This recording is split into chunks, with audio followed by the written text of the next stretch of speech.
Welcome back to another Wisdom Wednesday discussion. I am your guide, Science Inspired, generating, uplifting, inspiring, developing, and empowering you to live inspired every day, forever, because that's life. This week, we pause for the cause.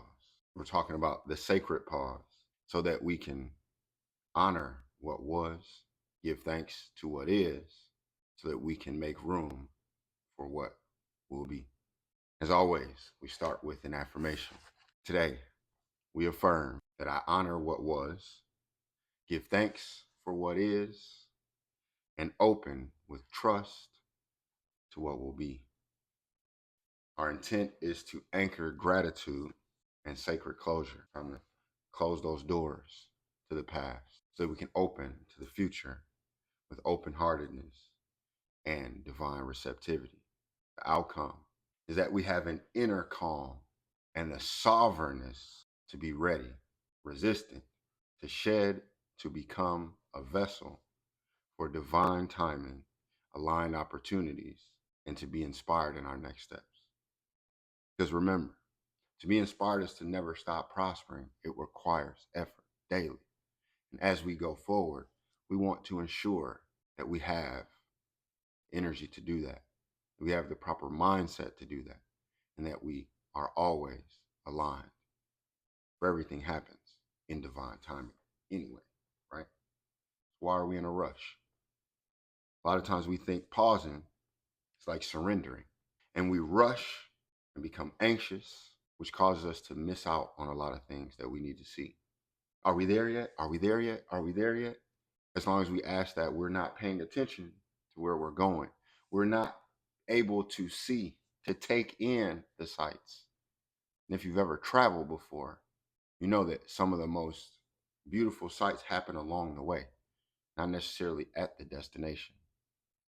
So let's start to look out the window and see in each day, in each moment, being present so that we are no longer rushed, but we learn how to take that sacred pause.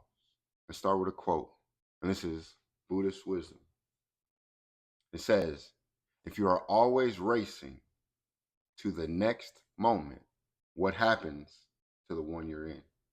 If you're always racing to the next moment, what happens to the now? I remember being told when I was in high school, they said, this 4 years is going to go by fast. And I'm like, what? 4 years? That's a long time. It was gone. And I started looking back, wondering, where did the time go? I wish I would have did this and I wish I would have did that because I wasn't present in that moment. When we're young, we believe that we have so much time that we end up wasting it. And in wasting it, we're always on the go, trying to do the next thing instead of being able to pause, to feel, to receive. I'll do that tomorrow. I'm not worried about it. Next week, next month, next year, we take for granted right now. And so we're going to begin to understand, we're going to begin to discuss so that we understand that the racing to the next moment is what has us out of breath when we finally get somewhere. Now we don't have the energy to put forth our best effort. Guiding question. In our fast paced world, stillness can feel like laziness. When we're being still, we feel like I'm being lazy. It's like, I should be doing something. I should be doing something. Stillness is not laziness. That's the lie that we're told so that we continue to be stuck in the hustle trap, in the trap. And we hear that word nowadays, the trap. There's trap music. Do we ever think about that we are trapped by doing that? Constantly hustling, going to the next, the hustle and bustle, we get trapped in that. And so being still feels like laziness because we're not used to actually resting. We don't know what it's like to stop. So it feels uncomfortable. So we got to go, go, go. We have to keep our mind racing because we're afraid. Just relax. This is something that I continue to admire about my elders.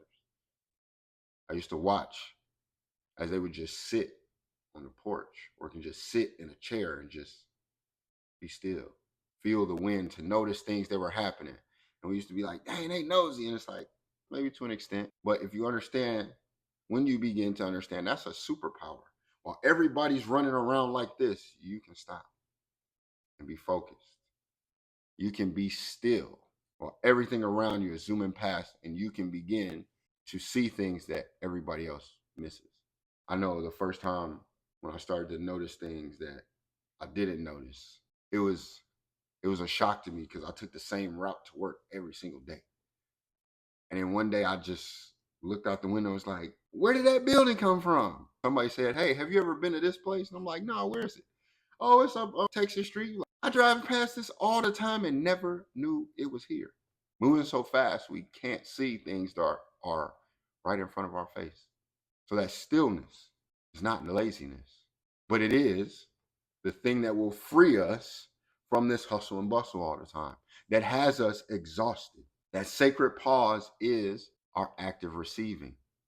It's not inactivity.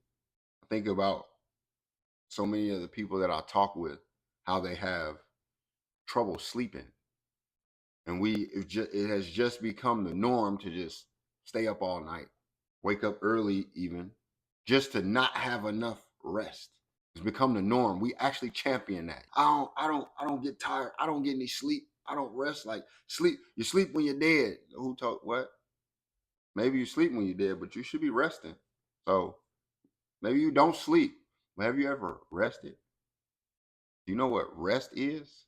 And the concept that we will get that later on. Where? Why? Where did that even come from? Where does it say that, hey, do all that you can, go as fast as you can, and you just rest in the end? Because I'm looking far and wide for it, and what I'm hearing is slow down. Why are you in a rush? Calm down. Stop being so tense. You're so tense you don't even know you're tense. We say relax, but we really don't know how to do it. We say breathe, and then you recognize I didn't know how to breathe. Or what does that even mean? It's become this cliche thing. People say just breathe, but they don't really know how to breathe or the importance of that breath and how that breath relates to our rest, to inactivity. We feel anxious when we fail to recognize the pause between each inhale and exhale. I grew up with asthma, and when I was having an asthma attack, is there's no pause between the breath. And I see the similarities between that and anxiety because when somebody's anxious, there's no pause. Recognizing that when you inhale, there's a pause, and then you exhale, there is a pause. And without that, you are hurrying the breath, which speeds up the heart. And we know this to be true if you ever ran at all, walk really fast, go to the gym, get on a treadmill, work out. When your heartbeat is racing, you are, and in order to slow that down, you have to breathe. Deep inhales, pauses, exhales. Yet when we're in such a rush, when we're hustling and bustling, we don't recognize that pause. Therefore, where is our presence? It's fleeting, it's gone. There's no pause in our thoughts, just one after another, after another, after another. And if you were to catch your thoughts, if our thoughts were physical things that you had to catch, you would be overwhelmed because you wouldn't be able to catch them all. And then they would just bury you. You just keep falling on your head and you're trying to catch them. And then after a while, you're buried underneath these thoughts. And if we are buried, that is taking away our oxygen. Now it's hard to breathe and we feel like dying. The pause, the rest, the inactivity is needed. It's sacred. It's divine. It's a must. So we think about the must-haves. What I need a new car, and I need a new job, and I need new income, and I need a new spouse, and I need new clothes. What about a new breath? To allow a new thought to come, to get rid of the old. You have to pause. Don't go to sleep. What happens to your body? What happens to your mind? What happens to your ability to do anything? It diminishes. Rest is important. The more you get, seems to be the more refreshed we are. And if we're always on the go, how will we ever know what that feels like?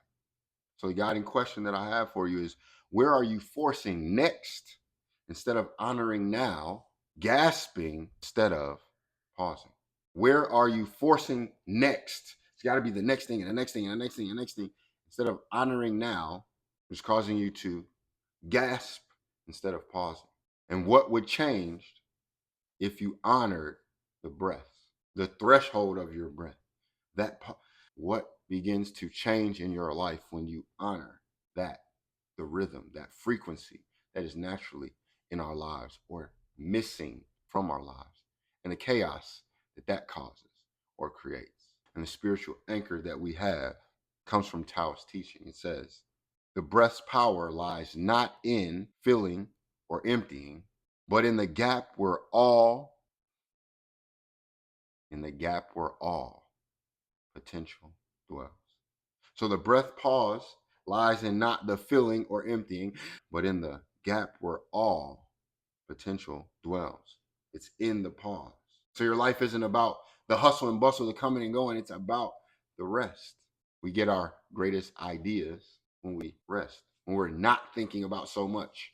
You allow understanding to come in when you're not always trying to learn the new thing, the new thing, the new thing. Matter of fact, as long as you are trying to put stuff in your mind, constantly flipping to the next thing, how do you simulate that? Where does understanding get to take place? It's in the pause, the break. Yet if we don't allow that to happen, we end up lacking a lot. Buddhism teaches us to let go of what has passed, let go of what has passed, let go of what may come, be present in the here and now. Think about if you're holding on to the past while also trying to hold on to what's to come. You're being pulled in two directions, split. I can't let go of what has happened to me, and yet I'm always so anxious and think about what may happen to me. If I let go of what did happen, what has happened, because it's already happened, it's gone, it's past, and I'm not worried about what's to come because it hasn't even come yet. Yet I'm present in this moment right now. That's the breath. That's the pause. That's the peace that we all can experience that brings us joy. Yet again, I'm always thinking about what has happened to me and how bad it was, and now that's going to affect what's to come to me, and I don't know what to do and all this and that. Right now, all you have is this moment. Yesterday happened. Tomorrow is not here yet. We are here right now. How are you receiving that? Are you receiving that? Or is it just some more mumbo jumbo? It sounds good, but I don't have time for that. Maybe that's the issue, that we believe we don't have time.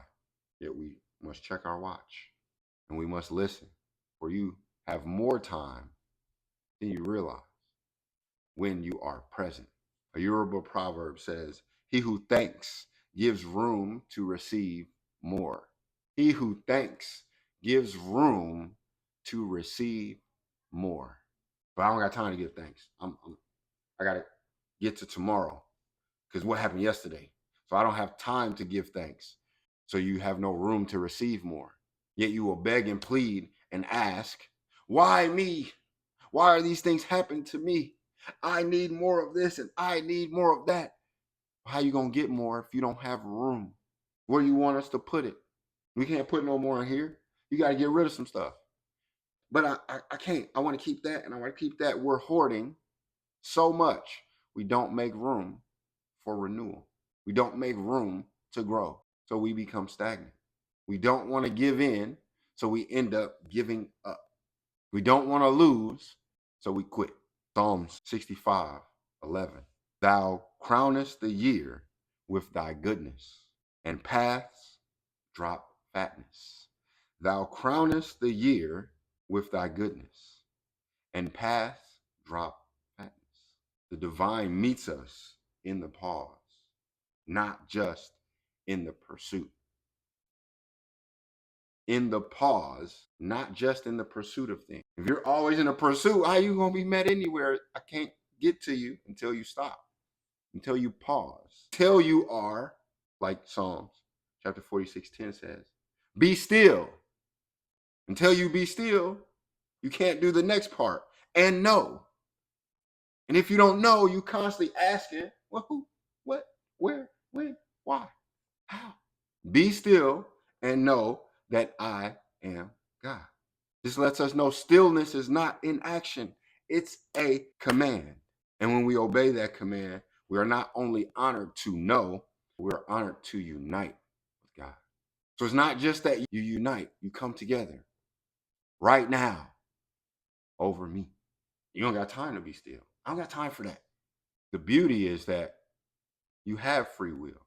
Yet if we understand fairy tale, Disney, the story, beauty and the beast, they actually go together. The beauty is that you have free will, yet you are also the beast. Because that free will, when you are not understanding it, you use it against yourself. Be still. I don't got time for that. I have the free will to keep going. So that beast is that you do not know. Yet you will proclaim. You have a lot of people proclaiming, a lot of people saying, but you notice how they're saying in passing. Choom, choom. They're running past you, saying all these things, dropping all these things on you. That's not this. That's not that. You're not this. You're not that. And they're just going, moving so fast. Everybody is the hare, yet it was the tortoise, slow and steady. Gratitude is the attitude that we need, because gratitude is fertile ground. Gratitude is what transforms, like Optimus Prime, Transformers. Gratitude transforms the past into the nourishment that we need. Because we always talk about being the seed. We always talk about planting. Gratitude is the compost for growth. That gratitude is what opens us up. And that openness waters the soul, the soil for the seed. And the seed is what's to come. So you don't worry about that. If I am showing gratitude, giving thanks, I make room. I'm taking the past. That is now the nourishment that I need to plant this seed right now so that I harvest later, tomorrow. But if I don't got time for that, if I'm too in a rush, there's no seed that's planted. Actually, there's always a seed that's planted, but it's not nourished. We just said gratitude transforms into nourishment. So you're planting these seeds, but they're not nourished. So that harvest that you're looking for is not what you expected. Your expectations, do they always align with our performance, with the now, with what we're doing? Or can we not see in the present because we're always thinking about the past, so we don't see how we're not nourishing things? Well, I did this and I did. Oh, I forgot to water my plants. Dang. Forgot to water with the openness. So what's to come is not going to be what I want it to be. And I guess we expect someone else, as always, to do it for us. And this is what the hustle culture has taught us. Because we have so much readily accessible, we just rely on somebody else to do it. There's going to be somebody else who's going to plant the seed, who's going to water it, who's going to nourish, who's going to provide for me. So I can just go to the store and get it. I can just wait for it or order it offline on Amazon or whatever it is. I don't have to do anything or provide for myself anymore because somebody will do it. And then when they don't, this is why we complain. This is actually what allows them to take from us, because you're not doing it. So somebody else, we rely on somebody else. And as long as you rely on someone else to do it, when they're not doing it, you don't receive. And now it's their fault. They took this from me. They did this to me. They did. Yet are we going to acknowledge that we allowed that? We are allowing things in our lives because we don't have time. We don't have time to pause. I can't be inactive, so I've always got to rush. And if I'm rushing, then somebody else has got to watch my kids because I got to go over here and do this. Somebody else has got to cook dinner or provide it for me because I got to go do this. Somebody else has got to teach, and somebody else has got to provide the information that I need, and somebody else has got to pay for me to do this and provide for. 2020 taught us anything is that, oh, you're going to be sat down. Yet even at a time where it seemed like the world stopped, people were still trying to hustle and bustle and keep going. Did not want to pause. The whole world was on pause, but we still tried to find a way to hurry up, to rush. Do we see the consequences that came from that? Do we see the seeds that we planted then, what harvest we are reaping now? Is it a plentiful one or Are you fighting famine in your own life? Wherever we are, the beauty of that beast is that we can change that. If I'm hustling all the time, if I'm always on the go, if I'm in a hurry all the time, if I'm anxious to the point where I can't, we can change that. We have the power and the ability. And living inspired every day forever is making room to receive because we're honoring what shaped us. We're not saying that we didn't have hardships. We're not saying that we don't have hard times. We're not saying that, oh, nothing ever happens to me. No, but I'm declaring that no matter what happens or has happened, I'm still going to live inspired every day, forever, because I'm preparing that inner garden where the divine seeds take root.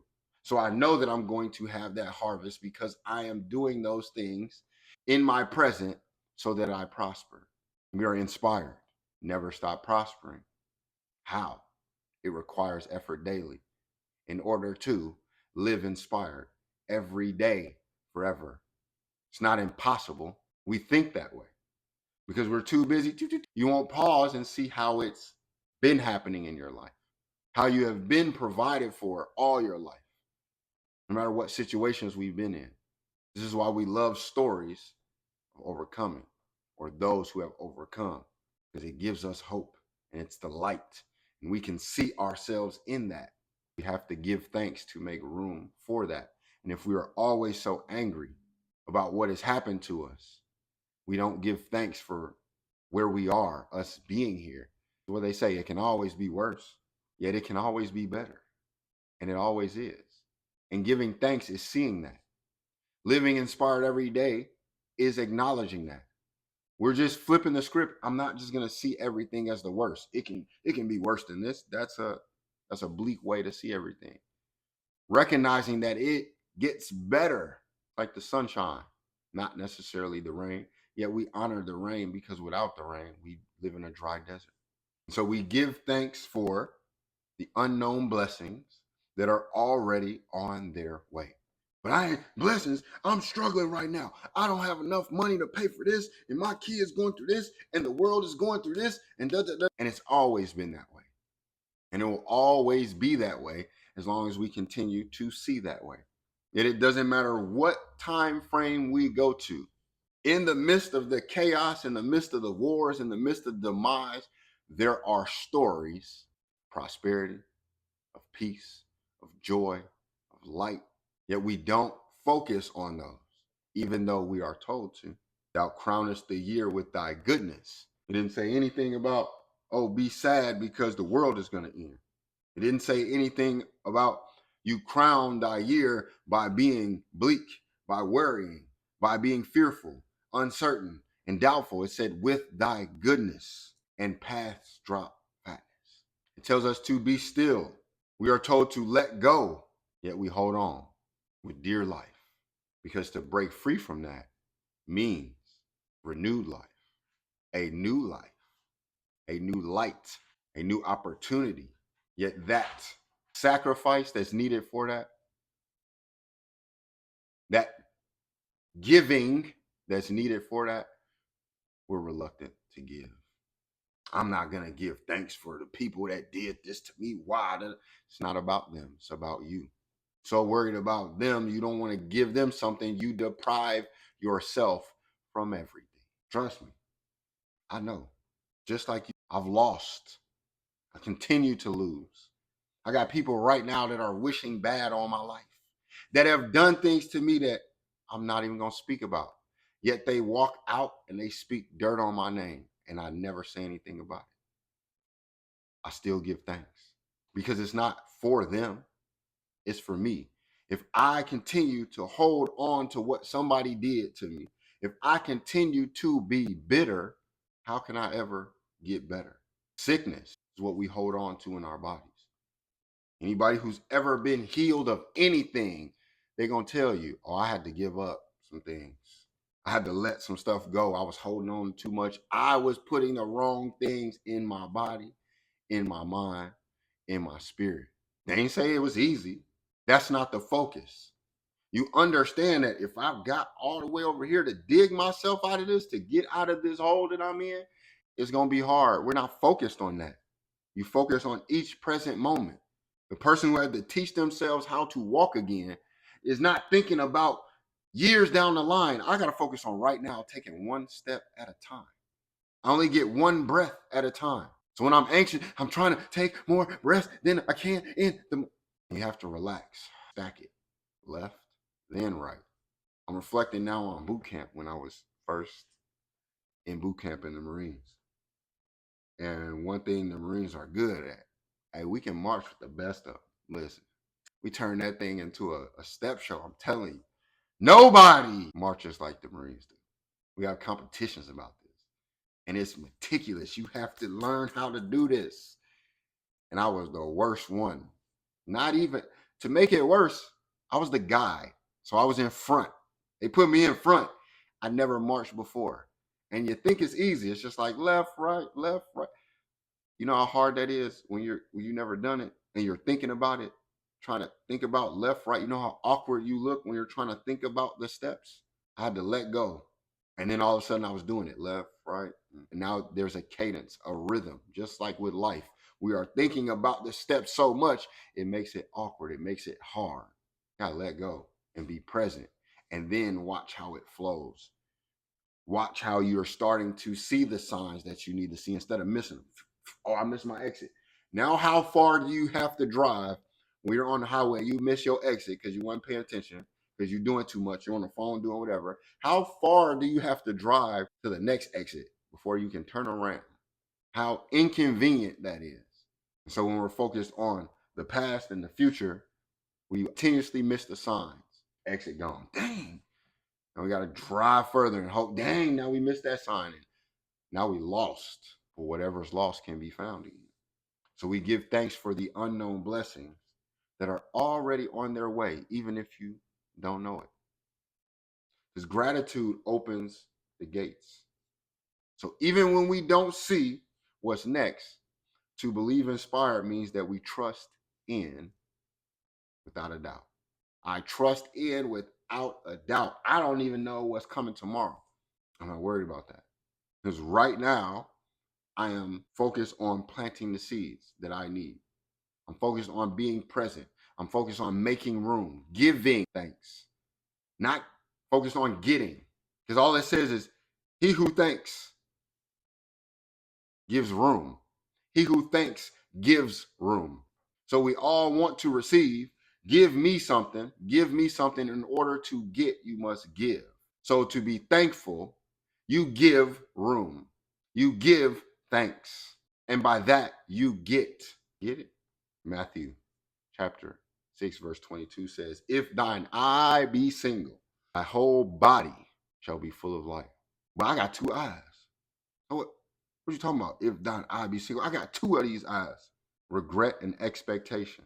Regret for the past, expectation for what is to come is what clouds our sight. I regret what happened to me, and then I'm expecting something else to happen to me, or I'm expecting nothing good to happen to me. It clouds our sight. And so seeing clearly is not done with two eyes, it's done with one. Seeing clearly is not done with our two eyes, it's done with one. One focus, one clear vision, unclouded, filling us with light. Because when you see that purpose that for your life, you, hallelujah. The light, ding, that's the moment in the movie where it's like, ding, the light bulb comes on. It's clear.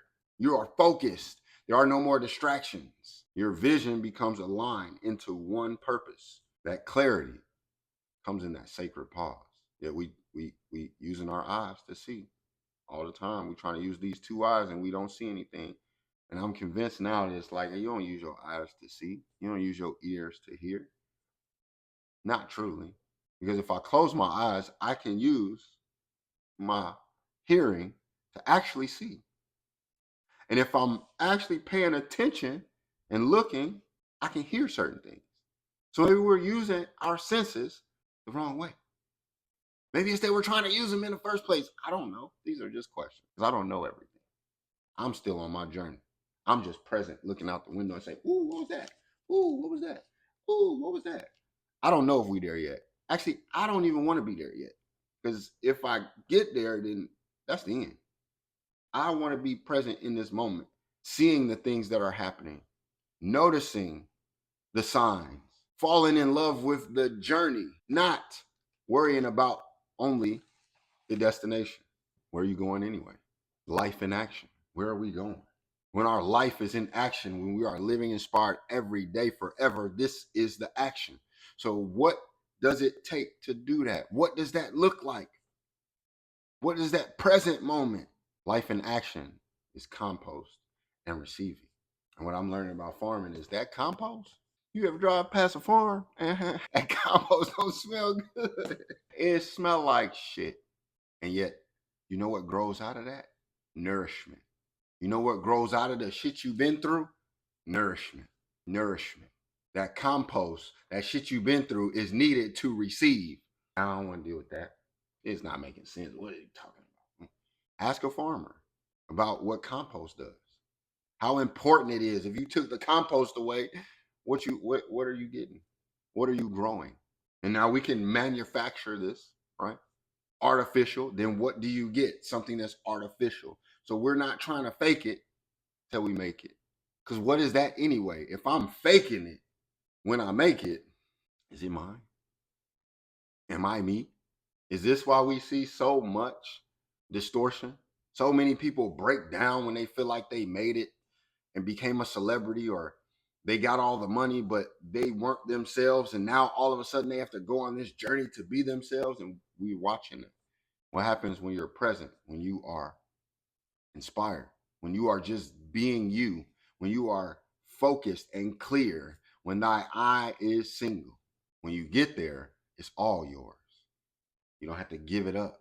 So there's a ritual process that I have for you. It's called the 3 gratitudes harvest. And in this 3 gratitudes, we're going to honor what was, bless what is, so we can receive what there is to be. So to honor what was, these are our first journal prompts.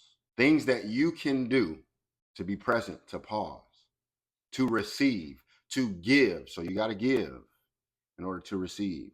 So to honor what was, you're going to write a letter to Santa. No, not Santa. We're not writing a letter to Santa. You're going to write a letter to yourself. But that letter that you write, you're going to thank your challenges, whatever challenge you just faced. And let's not, if you don't want to go too far back, let's just take this month, because we are finishing out July, culminating July. So we can just focus on the challenges that we've had in July. Or the challenge, if you ain't had no challenges in July, what challenges have you faced this year or the past year? It's up to you. But you are going to write a letter thanking the challenges for teaching you. So I thank said challenge for teaching me blank. So for instance, I thank July and July's challenges, the challenges I faced in July. I am thankful for those because they taught me resilience. They taught me to be more resilient, not just to be more resilient, but that I am resilient. I was made that way because there was challenges that I faced. There were things that wanted to just, they almost took over me, wanted me to give up. And you had that thought of, I don't want to do this no more. I can't do this. How do I do this? And here I am sitting at the end of the month saying, dang, I did this. Dang, I did it. I made it through. I faced my challenges. I overcame. Do we ever look at that? That what you've been through, let that sit. You had to go through it. If you walk through the door, are you stuck in the door? No. If you walk through the door, are you on the other side of the door? No. You walked through the door. You walked through the challenges. You went through whatever it was, so it is not. Yet if you continue to focus on what you went through, you are in that presently, and you're not recognizing you ain't there anymore. The gym I go to every morning, when the guy sits up at the front, I talk to him almost every time we come in. And he shared with me a story about his father. who is at the end of his life, and he's understanding that, hey, I might not have that much time here anymore. And he reflected on how his father had just basically been stuck in what had happened to him. He never really got through it, and what that caused in his life.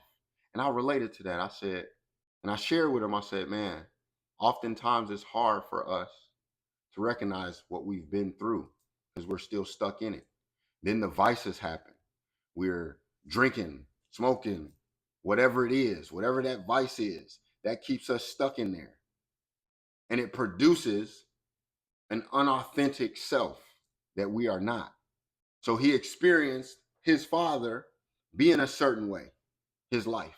And it was linked to a vice. And because I could relate to that, I saw where you never actually experienced your father.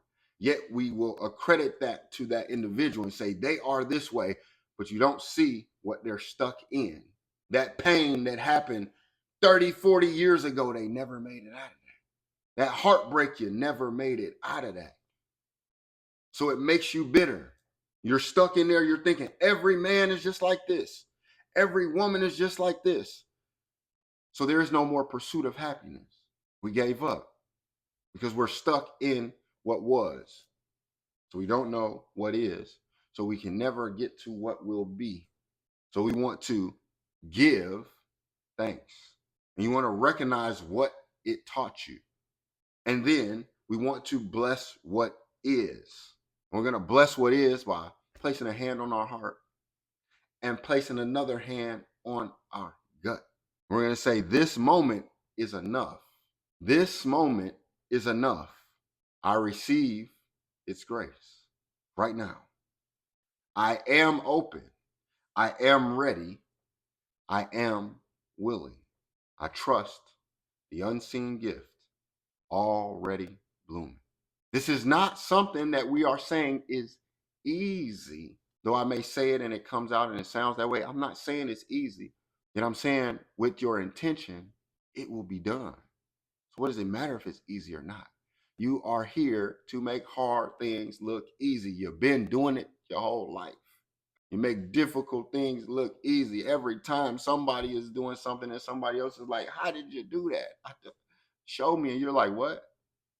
That was the hardest thing in my life. And they're like, well, you make it look so effortless. Yet we can't make hard things look easy when we don't want to go through them, when we don't acknowledge or recognize that we went through them, when we don't give thanks, when we're not present, when we're not making space. We're stuck in that. So we have gotten to the point where we are stuck in difficulty. We stuck in neutral, not recognize you was built with four-wheel drive. Well, put that thing in low and get out of there. We think that only Ford was built tough. No, you built tougher than that, rougher than that. Bless what is. And this is how we make space for that new to come in. And so in taking a sacred pause, talking about breathing in your sacred pause to develop that, you did your journaling, you gave thanks for what was, you blessed what is. Now, in this sacred pause, we're going to inhale for 4 seconds. And that inhale is representing us receiving the divine grace. When you inhale, you say, I receive the divine grace. Then you pause for 4 seconds. That pause is being still and knowing. So in that pause, I am still, I know. Then you exhale for 6 seconds. And in that exhalation, we are releasing all that is not meant for us. So in that exhale, I release all, not just a little bit, all that was not meant for me. And if you repeat that 3 times, it becomes a somatic anchor for gratitude and openness. So we go. And if you've never had intention on your breathing, it's going to be power in that. Because there is power in the breath. Because did God not breathe breath into you to begin with? Yeah, we will contrast that. We'll put barriers up. We build our own barriers. We dig our own ditches. And those barriers are, we avoid the gratitude because it's, if I thank it, then I admit that it mattered. And I'm not trying to give them power over me. Ain't what? Who got power? You give them power over you by saying things like that, by avoiding the gratitude. You're not admitting that anything matters. You're admitting that you matter more than that thing that happened to you. Why does that thing now have so much power that it is so stronger than you? It happened, but you matter more than what happened to you. Yet you'll resist and say, you know what? I resist being open because if I receive, then I must owe something, or I'm just no.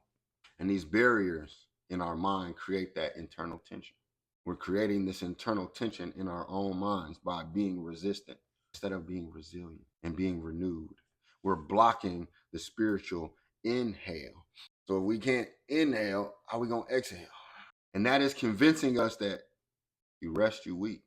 And that if you reflect, you're indulgent.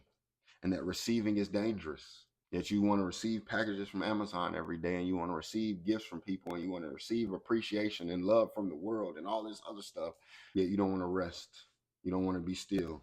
You don't want to reflect. You don't want to be open. Some things just don't make sense. When you actually take the time to be like, let me reflect on, why did I even have that mindset before? Why was I doing that like that? That's what was blocking me or stopping me. How do I get past this? I know that I'm taking this action, and okay, I'll honor what was, and I can bless what is, and I can understand it, and I can breathe. But how do I still get past this? I want to take the leap. Let's leap forward. Let's locate, let's engage, let's anchor, and let's propel so we can live by listening, inviting, verifying, and expressing so that we can experience this renewed life. And so our LiEF protocol is going to be releasing the rush. We're getting out of this. We leaving this behind, that hustle every day. Nope, nope, nope. We releasing the rush. We're letting go of the anxiety and the anxiousness. And we're opening the way to restfulness. So we're going to locate. What we want to locate is, why am I rushing? I'm rushing because then we listen for what's driving us. What is pushing that momentum of us rushing? And it comes to you and you engage it. This hurry is disconnecting me. It's disconnecting me. It is guarding my fear. I don't need you guarding my fears. So we're going to invite in that compassion into our inner story. Inside. We invite compassion in. You don't need to guard fear. The compassion to get rid of that. Bye-bye. Adios. And then we want to anchor down. We talk about putting our hands on our heart. That's a grounding practice. Have you ever felt your heart? Do you notice that when you're anxious, what your heart does? When you're calm, what your heart does? We want to put our hands on our heart and say, I trust this sacred pause. Because remember, we were guarding our fear before. So we located that I'm rushing. We're listening to why we're rushing. We're engaging that and saying, you know what? This hurry is disconnecting me and it's guarding my fear. So bringing in that compassion, I got to feel my heart and say, you know, it's okay. I trust in this sacred pause. I trust in this. It's all right. And we're going to verify that through that feeling in our body. We have discussed about reconnecting with our bodies so that we know what our body's trying to tell us. And we're listening to it and say, okay. I'm going to listen to you now. You're telling me to slow down, I'm going to slow down. We don't have to go to the doctor when it's already, we done jumped overboard now. It's already a problem by the time we get to the doctor. He says, now you have to do this, and then we do it. We listen to our body is telling us along the way. So we're going to verify that with how our body feels the truth. And then that's going to allow us to propel. I receive the next step by expressing a small, honest act of surrender. You got to express that to experience surrender. I'm letting that go. You know what? I'm not even, maybe that's you, I don't know, calling out of work or going on a walk or whatever it is for you. Only you really know that. Only you can start forest fires. Only you really know that. So express that to experience. That's how we begin to take the leap so we can live. We locate, engage, anchor, propel by listening, inviting, verifying, and expressing. And now we reflect. This is that QA prompt now. You can Keep your journal out. If you haven't brought it out, let's bring it out now. This is where we're about to start writing down these questions. The first journal prompt that I have, the question that I have for us is, where in your life do you need to say thank you before saying yes? Where do you need to say thank you before saying yes? What are you, the next one, number 2, uno, dos, y, what are you clutching? Like them pearls, you clutching them pearls. What are you clutching that blocks your arms from opening to receive? Because if I'm clutching, my arms ain't opening to receive. I'm not, let it go. What are you clutching that blocks your arms from opening to receive? Number 3, one of those tres, sir. How can you redefine productivity for your life, for your spirit? How can you redefine productivity? It's not the quota at work that you got to meet. It's not how many likes or shares that you get, how many comments. It's not how much you did in a day.